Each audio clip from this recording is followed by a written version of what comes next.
It's a great company, and it's an honor to be with you. And we traveled with Darius.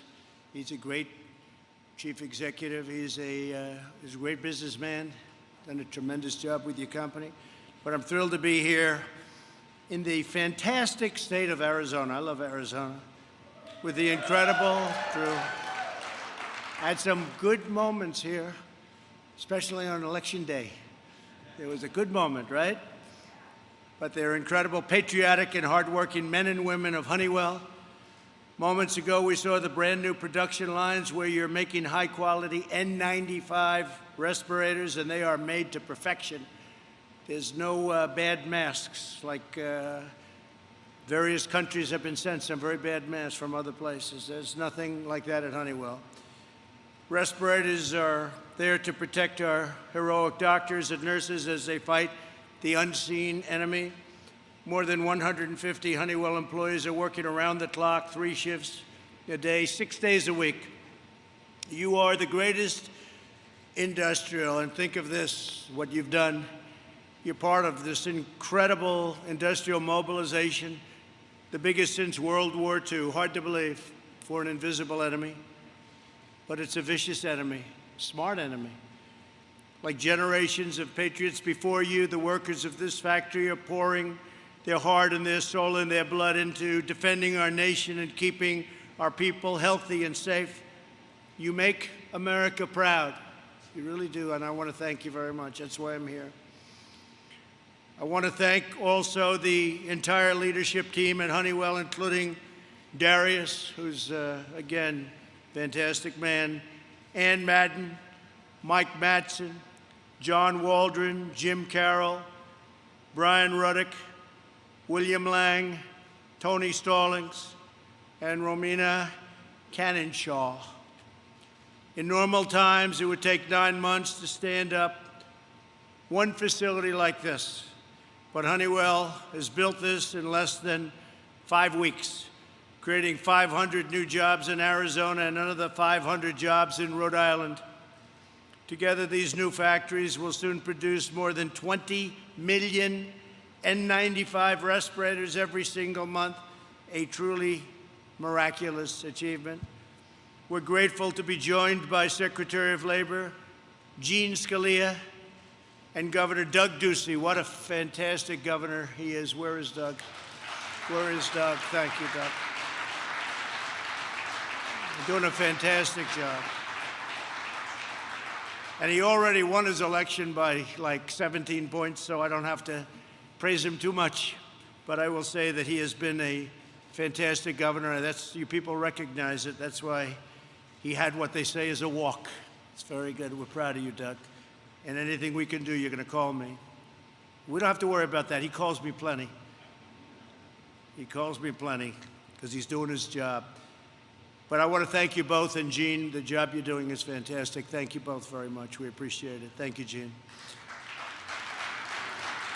And I also want to express my appreciation to Senator Martha McSally. Fantastic person.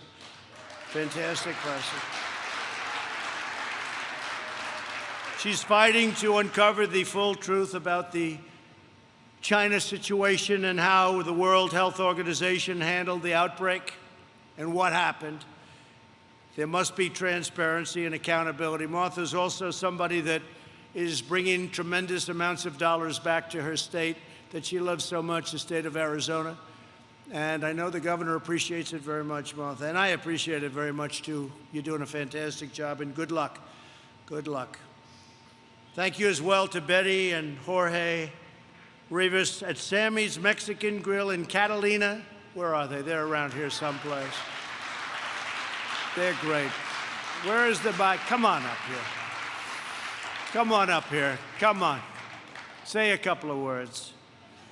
Say, these people, you know, I saw them on television. I saw them on television. They were being devastated by what happened. And I put out a simple tweet saying what wonderful people they are, and they became very rich. They had lines that went around the block. Say a few words, please. Come on. There's a mic right over here. I can't believe I have to socially distance myself from these two people. They're probably the ones that want it from me. Please say a few words. Mr. President, we thank you very much. I think you're doing a great job. Thank you. I think we represent a lot of the Latino community that is very proud of the job that you're doing. And I think most of us, all of us, all the Latinos are going to vote for you because we think you're doing, like I said, a very good job. And I thank you for all the support that you're giving us. And my wife and I are very happy. And what else can I say? Thank you. I really appreciate it. That's beautiful. Go ahead. Oh, that's nice. Would you like to say it? Go ahead, please. Sure. You can pull that down. Muchas gracias, señor presidente. Estoy muy contenta y feliz. Y de parte de muchos latinos que nosotros conocemos, sé que su voto va a ir por usted. Latinos love Trump. Ah, that's Yes. Great people. Thank you very much. Thank you. We'll see you.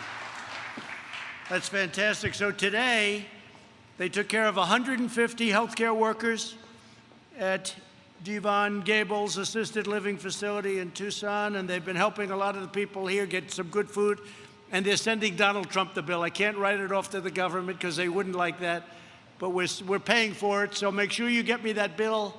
But we have, they are just two terrific people. Again, I saw them on television, and they were having a rough time, and now they're doing great. Everybody knows who they are, and they have lines of people wanting to get in. Food is supposed to be fantastic. To defeat the virus, we are harnessing the unrivaled power of American industry. We're using the Defense Production Act to manufacture over 100,000 additional ventilators on top of our fast-growing national supply. We've mobilized our country. Ventilators are very hard to make, very complex, big, very expensive. And we are now at a point where everybody in this country that's needed a ventilator, right, Doug, has gotten it, especially here in Arizona, everywhere. And Doug's had some extra ones, and he sent them to other places where they needed some help. But we have gotten ventilators to everybody, and now we're actually helping other nations, and we're using them for stockpiles in case this horror show ever happens again. But not a single American who's needed it. I mean, I'm so proud of that. Has because when we started with, I use the expression, the cupboards were bare. That means ventilators, and it means a lot of other things. So we're doing something very dramatic, and there hasn't been anything like what we've done since there's a mobilization since World War II. We've dramatically accelerated development of new therapies and potential vaccines. Johnson & Johnson, Oxford, great places. And we have 90 clinical trials underway and hundreds more on the way. And something's going to happen. Tremendous progress is being made. I don't want to talk about it until it's there. We don't want to talk too soon, but I will say, Doug, they really are. They're really... Darius, they're really making progress. You know some of the companies, they're great companies. You know the Johnson & Johnson folks have been really fantastic. They want to get to it fast. So we'll see how it all comes out, and we'll all know very soon, and I think it's going to be a very positive event. Through FEMA, HHS, and our private sector partners, we're equipping our frontline medical workers with more than 70 million N95 respirators, 112 million surgical masks, 7 million face shields, 18 million gowns, and nearly 1 billion gloves. Today, we hear from a few of Honeywell's extraordinary workers who are leading the charge to equip our healthcare heroes and marshal our manufacturing might. That's what it is. It's a manufacturing might that we haven't seen for a long time. Bruno Aguinaga worked at another company for 22 years, but he jumped at the chance to support America and America's war against the virus right here at Honeywell. He's wanted to work at Honeywell always, and he had his chance. Now he is a first-shift team leader. Bruno, please come up and say a few words. Bruno?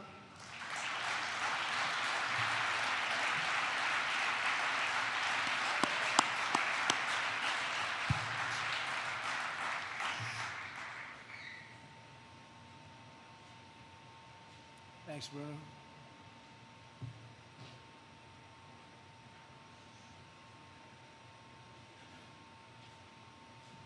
First off, we want to say thank you, Mr. President, from the Aguinaga family. Good. Folks, so I'm here today to just kind of let you know a little bit of my background and the company that I left to support the N95 mask and the fight against COVID-19 with Honeywell. I was employed with Boeing for 22 years, out in California, relocated out here in Arizona. Got a little chance to work with the folks out in Boeing Mesa on the Apache helicopter as well. It's when I resigned with the Boeing company after so many years to be a part of the Honeywell team. Here at the Honeywell team, they treat you right.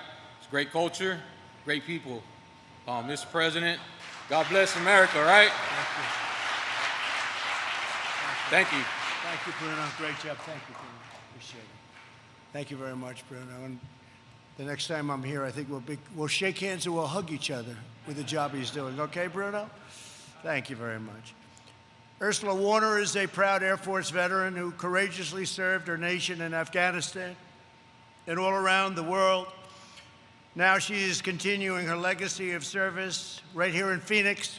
Ursula, please come up and tell us how you chose Honeywell and why did you do that?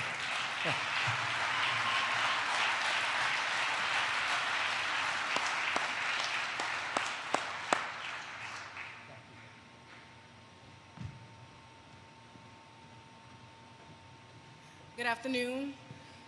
My name is Ursula Warner. I am an operations supervisor here at Honeywell for the N95 site. I have spent over 20 years serving our country, the United States Air Force. Thank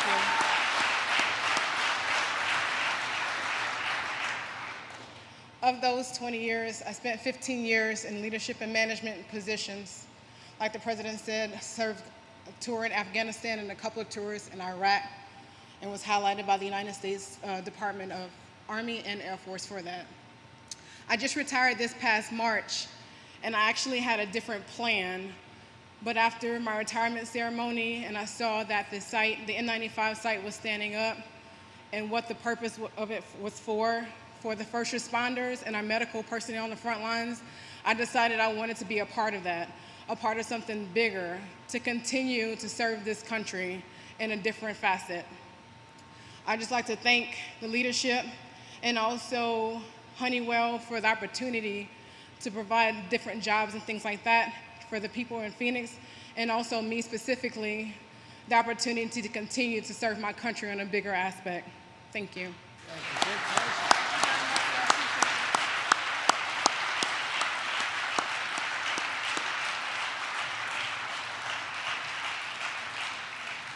She was retired for about 2 days.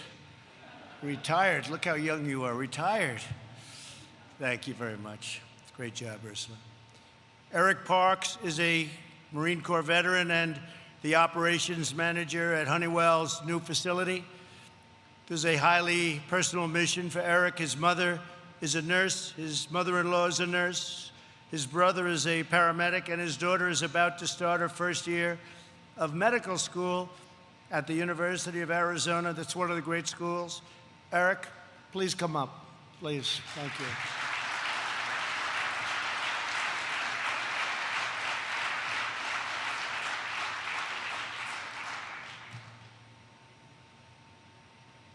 Thank you, Eric.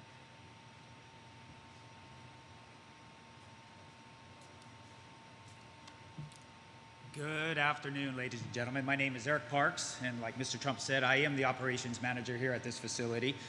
First and foremost, I'd like to thank Mr. Trump for giving this nation the resources, leadership, and guidance that we've needed to navigate through these unprecedented times. Thank you. Thank you very much. Secondly, and more personally to me, I want to thank Honeywell for giving me the opportunity to serve my country again. It fills me with pride to know that the masks that we are going to be producing off of this facility are going to go to first-line responders to help them combat the war against COVID-19.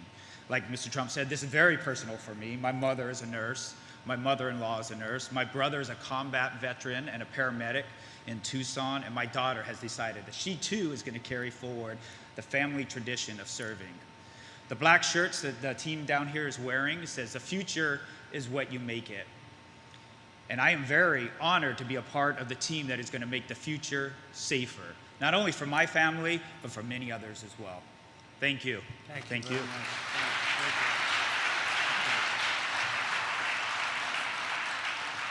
Thank you. As you know, this terrible plague has inflicted grave hardships on our people. We mourn for every life lost. We pray for every victim. And we shoulder this burden together as one people, one family, and one great American nation. Thanks to the profound commitment of our citizens, we've flattened the curve, and countless American lives have been saved. Our country is now in the next stage of the battle, a very safe, phased, and gradual reopening. It's a reopening of our country. Who would have ever thought we were going to be saying that? A reopening. One day they came to us and they said, "Sir, we're going to have to close it down. We had the greatest economy in history." Darius can tell you about that. Greatest economy we've ever had. Best employment numbers in the history of our country. Best stock market in the history of our country. Most number of jobs, almost 160 million jobs. We were never even close to that. And they said, "Sir, we have to close it down." It's a terrible thing, but we did what was right. And now we're reopening our country, and it's going to be something very special. I was saying before that we're going to have a transition period. Third quarter, it's going to transition. Fourth quarter is going to be very good, we think, very good. And I think next year we're going to have one of the strongest years we've had in a long time. And that's my ambition, to get it back to not only where it was, but to beyond where it was. And I just want to thank all of the people at this incredible company and this incredible plant. This pandemic has underscored the vital importance of reshoring our supply chains and constructing a powerful domestic manufacturing base. I've been talking about that for a long time. Oftentimes you'd see a plant like this in a different country doing the work you could be doing, and you'll do it better. The United States declared its independence nearly 250 years ago, but in recent decades, Washington politicians allowed our independence to be offshored, outsourced, and ceded to foreign countries. But we're taking it back, and we've been taking it back. And you look at our job numbers, you knew that we were taking it back. When we got up to almost 160 million, something had to be happening. One of the things that happened was we were taking it back. We know it matters where something is made, and we want essential medicine, supplies, and equipment to be manufactured, produced, and made right here in the good old USA. My administration believes in two simple rules: buy American and hire American. In the 20th century, Honeywell workers helped make America the world's greatest manufacturing superpower. This is a great company, and it played a very big role.